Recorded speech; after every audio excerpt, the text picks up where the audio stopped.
Welcome back to another English lesson. If you like improving your English and watching the news at the same time, you have found the right channel.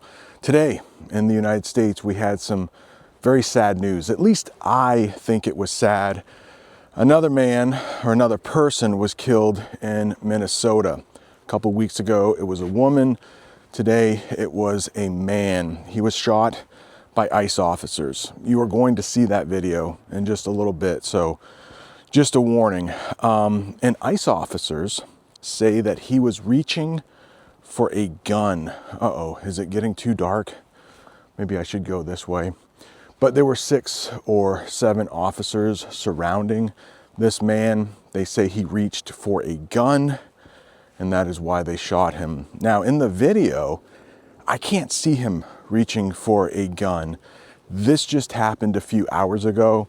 I am sure there will be more camera angles and we will get a better view. I'm sure the officers were wearing body cams, and if he did pull a gun, well, we will see that. But I feel bad for the family members in Minnesota who are going to bed tonight. It's quite late here, and one of their family members has been killed. In the newscast, they are going to use some very difficult vocabulary. You will see the mayor of Minnesota, Mayor Fry, but don't worry, I am going to talk about all of that difficult vocabulary. By the end of this English lesson, your English is going to be just a little bit better. Terms you might see on the IELTS or TOEFL exam. Terms you might hear native English speakers say. I am going to go inside where it will be easier for me to teach. But while I do that, please go ahead, hit the like button, subscribe if this is your first time here, and let's watch the first part of that newscast together. Much, man, and they keep pushing people, you know?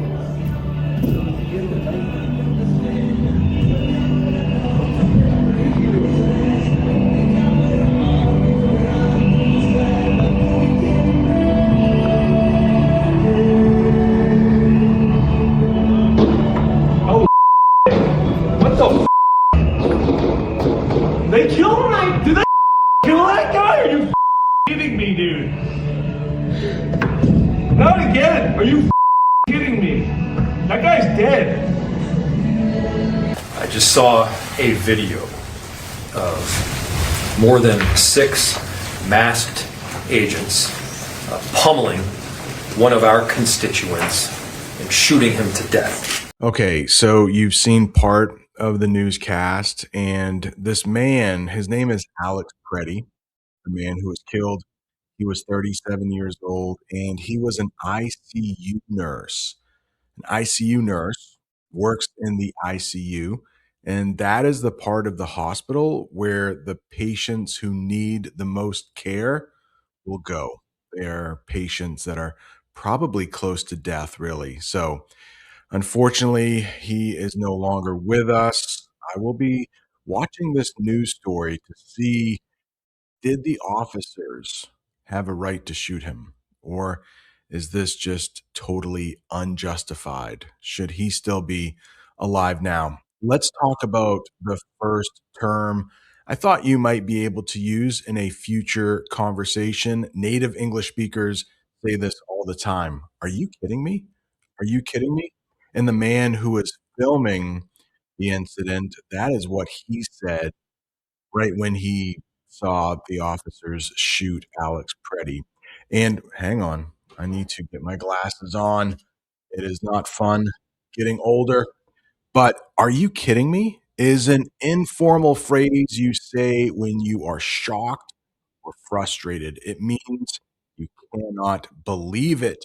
This woman in the picture has to pay $500 for some kind of ticket.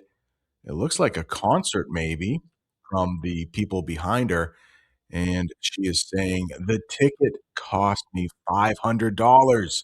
I said, are you kidding me? And the man who is speaking at the press conference, his name is Jacob Fry. He is the mayor or the leader of the city of Minneapolis. And he said those ICE officers were pummeling Alex. Let's talk about what pummeling means. It means hitting something many times with force. And here I use an example for the weather. The heavy rain is pummeling the roof of the house. Constituents. Constituents. Now, the president, President Trump, would not say the citizens of the United States are his constituents. This is saved for like smaller parts of the country. Constituents are the people in a specific area who vote for a politician. The senator wants to help his constituents get better jobs. How many more residents, how many more Americans need to die or get badly hurt for this operation to end? How many more lives need to be lost before this administration realizes that a political and partisan narrative is not as important as American values? How many times must local and national leaders must plead with you, Donald Trump, to end this operation and recognize that this is not creating safety in our city? When Jacob Fry talks about the administration, he is talking about President Trump and the people who work for President Trump. Let's get the official definition for what the administration is. That is the government team led by the president. The administration made a new law today to help schools. Next, we have a partisan narrative. Partisan narrative. We have two political parties here in the United States, at least two major political parties, Democrats, Republicans, and I am offering a course very soon. I am still filming it. I hope it will be out in a few months, but in that course, we will talk about all of the things that you might hear in the news, like the difference between Democrats and Republicans. But whenever you watch the news, just be aware it's probably very partisan. In the picture, you can see the logo for CNN. That is where this news story comes from. And they are a partisan news source. They really take the side of Democrats. Fox News is partisan towards Republicans. Let's get the official definition. A story that supports only one political party, like Democrats or Republicans, and ignores the other side. The news channel has a partisan narrative. They only say good things about their favorite party. Plead. Plead. It is a verb. The past tense is pled. So let's talk about what plead means. To ask for help very seriously. In other words, to beg.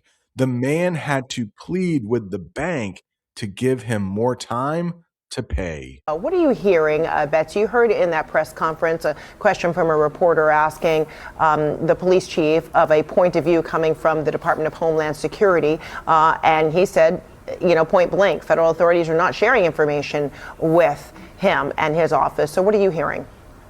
Well, certainly, Frederica, this is a very fluid and evolving situation. Officials have acknowledged that to us. We also heard from local officials on the ground who said that it is a quite volatile situation. Let's talk a little bit about the Department of Homeland Security. And ICE falls under the Department of Homeland Security. We're going to talk about more parts of the Department of Homeland Security. It is a mouthful. It is a lot to say. So a lot of times you will hear it called DHS. The official definition: the government group that keeps the country safe from attacks. The Department of Homeland Security checks passports at the airport. TSA, those are the people who check the passports at the airport. But let's take a closer look at the Department of Homeland Security. This was created on March 1st, 2003, after the 9/11 attacks. And there are some more facts that you can read if you would like to learn more about the Department of Homeland Security. What if somebody says something point blank?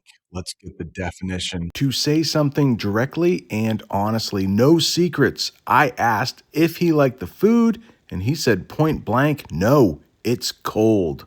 We have a couple different situations here, a fluid situation and an evolving situation. Let's talk about what a fluid situation means. A situation that changes often. Nothing is decided yet.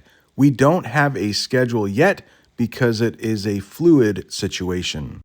But what if a situation is evolving? A situation that is growing or changing as we learn more. We haven't printed the wedding invitations yet because the venue dispute is still an evolving situation. And it looks like those two people in the picture are getting married. They want to invite their friends, so they are sending out invitations, but the venue, that is the place where the wedding is going to be held, there's some kind of problem there. It's still evolving. Maybe the venue wants too much money. Maybe it's too small. What if a situation is volatile? Volatile. That means unstable. It can change very quickly to become dangerous or angry. Be careful going there. The crowd is angry and volatile. We also heard from local officials on the ground who said that it is a quite volatile situation. But we know that President Trump has been briefed, according to a White House official, and the Trump administration is monitoring all of this and the reaction to it extremely closely. I want to call your attention to some notable comments from the mayor of Minneapolis. He said, quote, "This is a moment to act like a leader." He was directly addressing the president there. He told him to end this operation, take action now to remove federal agents. And it comes as there has been somewhat of a shift in tone in recent weeks from President Trump and Vice President J.D. Vance. They have acknowledged in recent days that ICE officers and other federal agents can make mistakes. The president is often briefed about situations around the world. Let's get the official definition on what it means to be briefed. To be told the important facts or news. The boss briefed the team on the new project this morning. Monitoring. What does that mean? Monitoring. I'm sure President Trump is monitoring the situation in the state of Minnesota, watching something closely to check for changes. The doctor is monitoring the patient's heart rate. I want to take just a second to thank Manlin for a very generous $200 super thanks. My daughter is currently in New York. She's donating stem cells. I'm very proud of her. I mentioned that in the last video. And I can't believe someone I've never met gave $200. I will be giving that money to my daughter. I'm just blown away. I'm shocked by the generosity. So, Manlin, thank you so much. Yeah, amazing stuff, Manlin. So, I mean, it's definitely notable that you gave so generously. Let's talk about what notable means. Important or interesting enough to notice. It is notable that she finished the difficult test in only 20 minutes. What does it mean if somebody takes action? Well, right now, you are taking action to improve your English. Nice job. I hope this lesson is helping. But to take action means to do something to get a result or solve a problem. The police must take action to stop the crime in the city. A shift in tone. That means a change in the way somebody says something. But let's get the official definition. A change in the mood or feeling of a conversation. There was a shift in tone. When the boss walked in, everyone stopped laughing and got serious. Does that ever happen to you? You're joking around with your coworkers and then the boss comes in like, "Oh, everybody needs to get to work now." Or maybe you don't have a boss, or maybe you are the boss. That is it. Congratulations, you made it to the end of a pretty difficult English lesson. Right down there is another English lesson about a shooting in Minnesota. I hope I do not have to make any more English lessons where there is a shooting in Minnesota. Thanks so much for watching. See you next time.